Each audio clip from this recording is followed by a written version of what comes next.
टोपियां मानव सभ्यता के सबसे पुराने आविष्कारों में से हैं टोपियां। बल्कि मेरा ये मानना है कि आग के आविष्कार के बाद जब इंसान को यह एहसास हुआ कि वो बाकी जानवरों से अलग है, तब उसने टोपी का आविष्कार किया। इंसान जब तक बंदर था टोपी नहीं पहनता था, बंदर आज भी टोपी नहीं पहनते। टोपियां इंसानों को बंदरों से अलग करती हैं, टोपियां इंसानों को इंसानों से भी अलग करती हैं। विश्व की लगभग सभी सांस्कृतिक पोशाकों में एक टोपी जरूर होती है।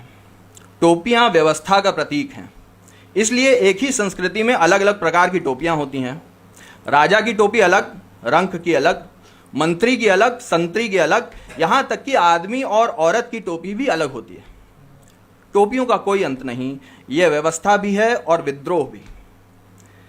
दरअसल टोपियां एक फैशन स्टेटमेंट भर हैं। हम हर टोपी किसी न किसी प्रभाव में आकर ही पहनते हैं। जब हमारा जन्म होता है तब हमारे सिर पर कोई टोपी नहीं होती, तब हमारा सर किसी भी प्रकार की टोपी के लिए बहुत छोटा होता है, तब हम मासूम होते हैं। फिर जैसे जैसे हमारा सर बड़ा होने लगता है उसमें कई प्रकार की टोपियां फिट होने लगती हैं। ध्यान रहे कि विज्ञान के अनुसार सिर के बड़े होने और अक्ल के आ जाने में कोई संबंध नहीं है, बल्कि टोपियां तो अक्ल का पर्दा होती हैं। विनाश के काल में बुद्धि को विपरीत करने का काम भी ये टोपियां ही करती हैं। इतिहास भरा पड़ा है ऐसी टोपियों की विनाश लीला से। बचपन में टोपियों के मचाए ऐसे ही उत्पात को देखकर मुझे पहली बार अपने सर पर एक टोपी होने का एहसास हुआ। फिर तो न जाने कितनी टोपियां मेरे सर पर आकर चिपक गईं। इनमें से एक तो इतनी सख्त और भारी है जिसको पहनकर हर चीज़ पर अपना अधिकार होने का मुकालता होता है।